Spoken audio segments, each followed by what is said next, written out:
तो last video में हमने हेलो वर्ल्ड प्रिंट करके देखा था, और इस वीडियो में अब समझते हैं कि और कौन कौन सी वैल्यूज़ हैं जिनके साथ हम गो में खेल सकते हैं। तो एक नया फोल्डर बना लेता हूँ मैं, 02 रख लेते हैं इसका नाम।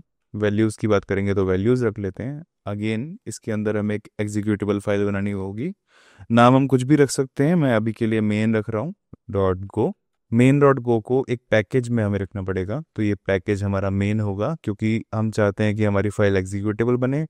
एग्जीक्यूटेबल बनाने के लिए हमें एक फंक्शन भी रखना पड़ेगा जिसका नाम होगा मेन, और सेव कर दिया। ऑटो फॉर्मेट हो जाता है, क्यों? क्योंकि हम लोग गो एक्सटेंशन यूज कर रहे हैं। इवन गो में अलाउड नहीं है कि आप ब्रैकेट के बाद जो स्पेस देके कर्ली ब्रेसेस ऑन करते हो, इसको एक नई लाइन में ऑन करो। यहाँ पे देखो कुछ एरर आ गया रेड रेड कलर का, अनएक्सपेक्टेड सेमीकोलन और न्यू लाइन बिफोर ये।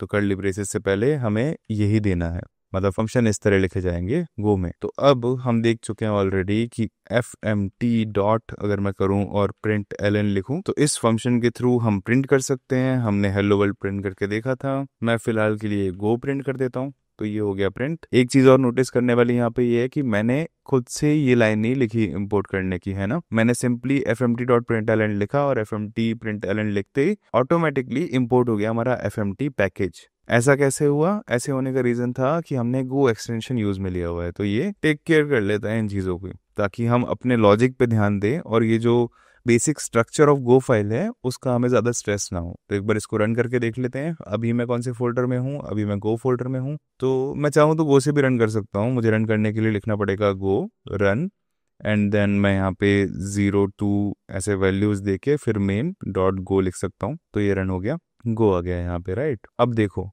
ये वैल्यू थी हमारी स्ट्रिंग।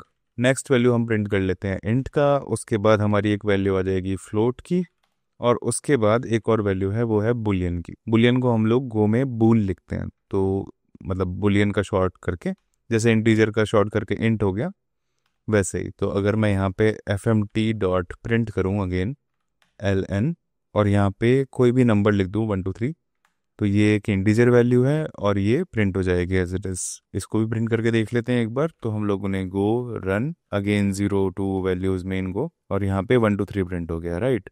इंटीजर वैल्यू का मतलब होता है कि वो एक सॉलिड नंबर है। नेगेटिव हो सकता है, उसमें कोई इशू नहीं है। अगर नेगेटिव को भी हम रन करेंगे तो यहाँ पे -1 2 3 आ गया, वो कोई इशू नहीं है। बट पॉइंट्स नहीं होने चाहिए इंटीजर वैल्यूज में। और यहाँ पे अगर हम फ्लोटिंग नंबर दें 10.8 में भी, तो ये एक फ्लोटिंग नंबर है, जिसका मतलब कि कुछ फ्रैक्शंस भी इंक्लूड है इस नंबर में। पॉइंट्स में वैल्यू है बेसिकली, है ना। और नेक्स्ट वैल्यू है हमारी बुलियन। तो बुलियन मतलब ट्रू फॉल्स, दो ही वैल्यू पॉसिबल है, या तो कुछ ट्रू होगा या फॉल्स होगा। तो यहाँ पे भी प्रिंट अगर हम करें और यहाँ पे मैं ट्रू लिख दूं तो ये ट्रू प्रिंट हो जाएगा। सिमिलरली अगर मैं कॉपी करके मे बी यहाँ फॉल्स लिख देता हूँ तो फॉल्स प्रिंट हो जाएगा एज इट इज। तो यहाँ पे हमारी सबसे पहले स्ट्रिंग आ गई गो, नेगेटिव वैल्यू हमने देख ली थी, फ्लोट प्रिंट हो गया, और ये देन ट्रू और फॉल्स प्रिंट हो गया। तो ये है वो सारे वैल्यूज जो हम यूज करेंगे। अब हम इनमें ऑपरेशंस भी परफॉर्म कर सकते हैं, वो भी हम अभी देख लेते हैं। तो अगर मैं एफ एम टी प्रिंट करूँ और यहाँ पे 1 2 3 जैसे हमने लिखा था, इसमें हमें ऑपरेशन परफॉर्म करना है, मतलब एडिशन सब्ट्रैक्शन वगैरह। तो मैं इसमें से 23 में भी माइनस कर देता हूँ प्लस की जगह, तो रिजल्ट जो है वो 100 आ जाना चाहिए, करेक्ट। तो एक बार क्लियर कर देते हैं अपनी कंसोल को और यहाँ पे वापस से रन करते हैं प्रोग्राम को। तो यहाँ पे वैल्यू 100 आ गई, है ना। सिमिलरली अगर मैं इसको भी प्रिंट करूँ वापस 10.8 प्लस में भी 11.2 या 23, वैल्यूज तो कितने भी आगे तक जा सकते हैं डेसिमल के। तो अगर मैं अब वापस से रन करूं तो उसका रिजल्ट भी आ जाएगा 22.03, है ना। इसका सम, तो फ्लोट में भी हम लोग सम कर सकते हैं या ऑपरेशन परफॉर्म कर सकते हैं नंबर्स में जो करते हैं, और वही सेम हम लोग इंटीजर के साथ भी कर सकते हैं। नेक्स्ट ट्रू फॉल्स का है, तो ये तो सॉलिड स्टेटमेंट्स हैं। ट्रू ट्रू होता है, फॉल्स फॉल्स होता है। इनके बीच में एज सच कुछ ऑपरेशंस परफॉर्म नहीं होते हैं। हालांकि है हमारे पास ऑपरेटर्स जिसको हम यूज़ कर सकते हैं। जैसे अगर हम यूज़ करें एंड ऑपरेटर या और ऑपरेटर, जो हमारे लॉजिकल ऑपरेटर्स होते हैं। जैसे अगर मैं यहाँ पे लिखूँ फॉल्स एंड ट्रू, तो ये एंड ऑपरेटर होता है, जिसका मतलब होता है कि अगर दोनों साइड ट्रू होंगे तभी वो ट्रू रिटर्न करता है, अदरवाइज वो फॉल्स रिटर्न करता है। तो इस केस में फिलहाल फॉल्स आ जाना चाहिए। एक बार चेक कर लेते हैं।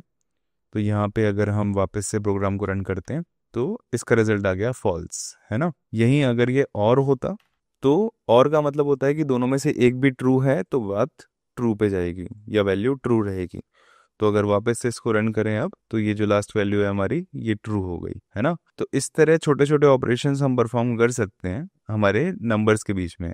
अब बचा हमारा स्ट्रिंग। स्ट्रिंग में भी हम इस तरह के ऑपरेशंस परफॉर्म कर सकते हैं। अगर मैं इसको कॉपी करूं और यहाँ पे लिखूं गो और ऐड कर दूं एक और स्ट्रिंग को, यहाँ पे लिख दूं ट्यूटोरियल, तो ट्यूटोरियल मैंने लिख दिया। और इसको अगर ऐड करके हम वापस रन करेंगे, एक बार क्लियर कर लेते हैं इसको।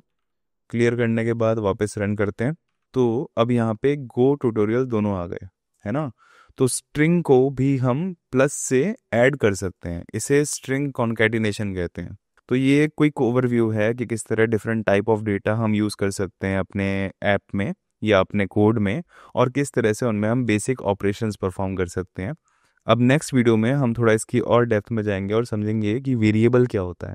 तो मिलते हैं नेक्स्ट वीडियो में।